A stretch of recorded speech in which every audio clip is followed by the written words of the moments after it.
Welcome to Food Economy and Food Security, Lessons from Wartime Britain. The reason I've chosen to talk about this particular subject, I think, relates very much to the world we've been living in over the past couple of years. Why is food such an important topic now? As we've seen through the early years of the COVID pandemic, of course, this was the first time in many, many years we saw supermarket queues for food, we saw panic buying, we saw the hoarding of food, and we saw empty shelves in our food stores. Brexit, of course, also led to disrupted food supply chains and shortages of certain goods. We're living in an environment where climate change is raising all manner of questions about the sustainability of food production. And of course, we've been living through what many people call a crisis in public health, with, on the one hand, an obesity epidemic in many Western societies, and also episodes of malnutrition, particularly among younger, poorer sections of society, that hadn't been seen in many years.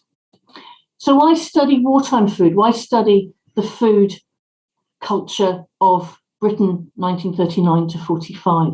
My argument here is relatively simple. Food, of course, is something that affects everyone.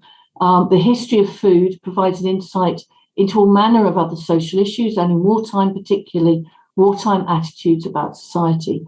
If you look at British society in the Second World War and its attitudes to food, you find questions being raised about fairness, about social equity, how to share out the resources we have.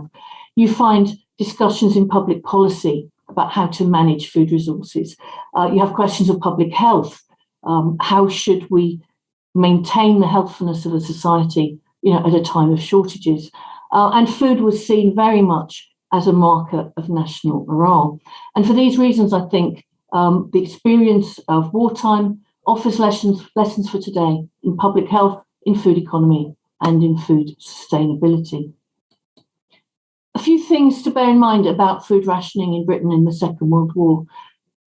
It's really a very fascinating subject in terms of what it reveals about some of the basic principles of wartime life. Food rationing was based on the principles of fair shares, of local distribution, and of retaining some element of choice for those buying and cooking food. The basic rations by weight were of milk powder, of fats, of sugar, jam, cheese, eggs, although dried eggs were more usual, tea, ham or bacon, sweets, and then by price, meat. You could get extra rations of milk, of blackcurrant or orange juice, of cod liver oil if you were children, because of the vitamins they provided. You could get extra rations of cheese if you were a vegetarian or if you were a worker in heavy industry. There was also what was called points rationing, where tinned, packet and dried goods could be bought for their so-called points equivalent, meaning that no one could stockpile these goods, but that everybody could get a little bit of a choice. And there were also lend-lease goods coming from the United States. There were controlled or regulated foods, most notoriously national wheatmeal bread. No white bread was baked during the Second World War. All bread had to be wholemeal because of its greater food value. And there were a number of unrationed foods. Fresh fruit and vegetables were not rationed, game was not rationed, offal was not rationed, canteen and restaurant meals were not rationed, and fish and chips, interesting enough, was not rationed. The rations themselves, I think when you look at them more closely, particularly with today's food consumption in mind, can be quite surprising. 3 pints of milk per person would not, I think, be regarded as particularly unreasonable. But butter, margarine and lard, 2 ounces each, would seem, I think, fairly constraining. 2 ounces a week of cheese is almost nothing at all. 1 egg a week, likewise. But tea, 2 ounces of tea a week is 19 cups of tea, if you use a regular sort of tea bags. Sugar, 8 ounces a week is quite a lot. And things like sweets, it's quite interesting, I think, that sweets were regarded as something important enough to secure their supplies for the whole population.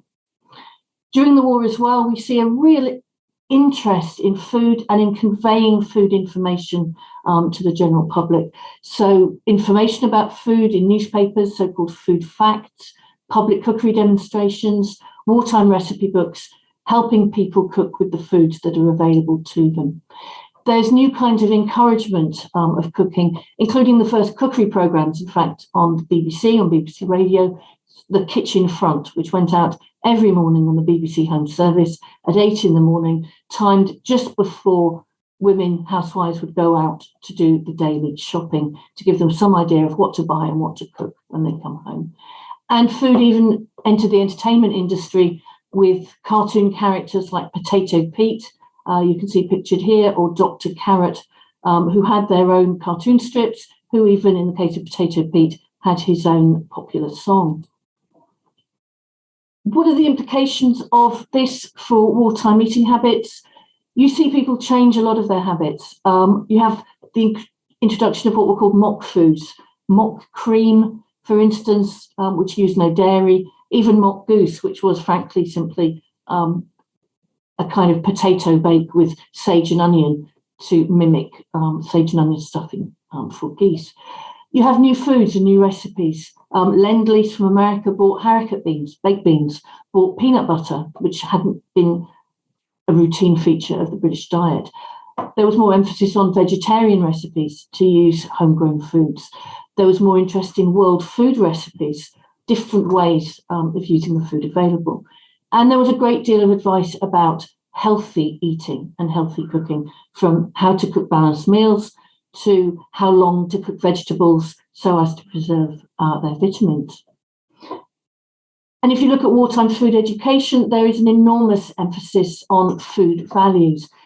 In this period, in the 1940s, this was built around the idea of 3 food groups: energy foods, bodybuilding foods, and protective foods. I've put some examples here on the slide. And the Ministry of Food's recommendation was eat something from each group every day, and that will lead to a healthy lifestyle. And I think we can recognise many of the foods there, and the energy, the bodybuilding attributes, the protection for health that they will give us. What I've particularly found interesting, though, is the psychology of food during the Second World War. The stress, for instance, on a kind of normality, how to cook ordinary pre-war, everyday kinds of meals in extraordinary circumstances, and maybe using different ingredients from in peacetime. I've always been struck, as I just mentioned, by the continuity of a sweet ration in wartime. You might think that in wartime, sweets, using sugar to make confectionery, was a completely unnecessary luxury. But a sweet ration was preserved, and not just for children. It was considered that adults needed that kind of sweet treat once a week, just the same as children did. Bread was never rationed during the war, despite quite severe wheat shortages at certain times, because it was felt that if you rationed bread, that would be a psychological blow to the British people. And fish and chips, that staple of the British takeaway diet, was protected by specific government action. So special supplies of oil, special supplies of fish, so that there would be a hot takeaway food off ration for anyone who really needed it during the war. And again, this idea of food as being something not just for energy, for health, but also for morale and for well-being in other respects. And of course, during the war, food sustainability was regarded as absolutely essential. So food economy was given a huge stress, reusing leftovers, collecting scraps to give to the pig. If your street had a pig club, which would give you extra meat rations at the end of the year. Fuel economy, things like one-pot cooking were encouraged. Growing your own, of course, digging for victory was one of the key elements of the wartime stress on healthy vegetable eating and growing your own in order to make that possible. The legacy of wartime food rationing, again, I think is really very interesting and telling. It was one of the most popular of all wartime regulations, despite the restrictions it gave to people's diet. And at one point during the war, in fact, 90% of people canvassed said they wanted it to carry on after the war because of the fairness they believed it gave to people's diets. It's also one of the most successful of all wartime measures. Food supplies never ran out in Britain. Public health was maintained throughout the war. And this was something you could not say of many other countries at war. And wartime food rationing really fascinatingly remains a very powerful social memory. It's surprisingly fondly remembered today, and people look back on that kind of saving food, trying new things, showing their resilience and their ingenuity in how they use food. And I think in those respects, above all, the wartime food rationing policy and practice holds lessons for food shortages, for food economy, and indeed for food security today. And the things I'm thinking about here, if we look at food security, I think recent years have shown us both the importance of food supply chains and their fragility. The social memory of food scarcity and of food rationing runs very deep.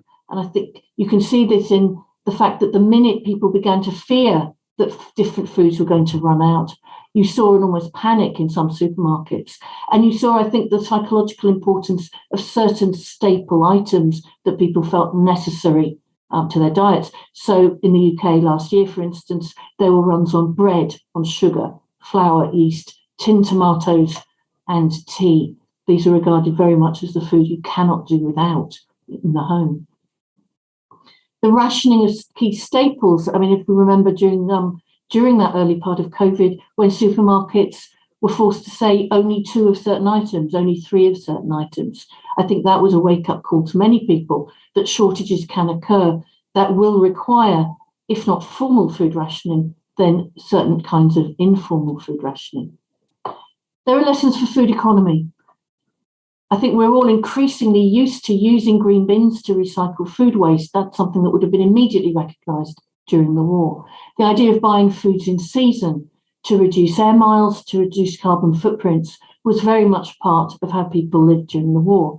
The idea we have now of growing your own, of vegetable plots, of allotments, the popularity of community gardens, goes right back to that idea of having some control over your food by growing your own vegetables, and emphasising a more vegetable-oriented diet.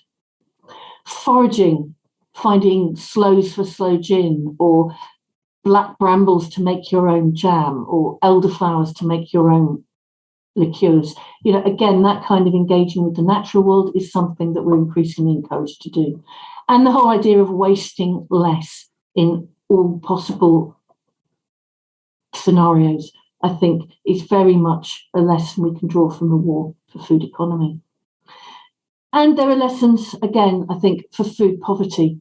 I think it's arguable to say that the Second World War maybe did a better job than today's society of feeding all of its citizens suitably, appropriately, and healthily.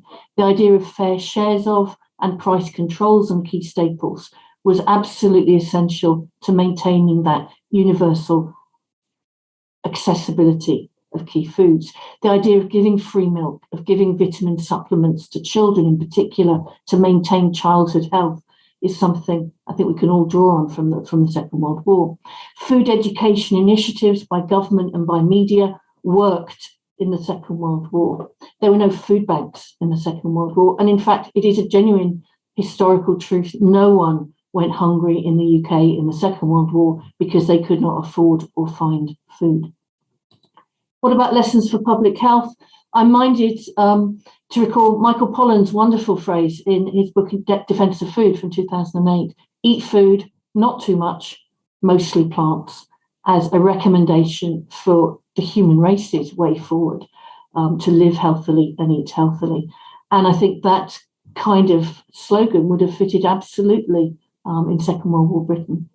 The idea of food values, of a mixed diet, but focusing particularly on unrefined foods, is a great lesson, I think, from wartime eating. Eating less sugar, eating less fat, eating more green vegetables, eating more simple carbohydrates. Again, a lesson from the war. The importance of preserving and safeguarding children's health among all by ensuring they have vitamin-enriched foods. But beyond that, it's not just prescriptive. The importance of choice was something very much recognised in wartime. The importance of not simply being given your rations, but having some autonomy over the food you ate. And the importance, and we go back again to sweet rationing and fish and chips, the importance of treats. We can't all eat healthily 100% of the time. if we can eat healthily most of the time and cheer ourselves up by the occasional bit of unhealthy food, that's not going to harm us. But the fact remains, and the fact I will leave you with, I think, is that the British people were healthier in the Second World War under food rationing than they ever had been before or have ever been since. And I think that is a lesson that the past can definitely advise the future. So, Jill, thank you very much for your time. Thank you.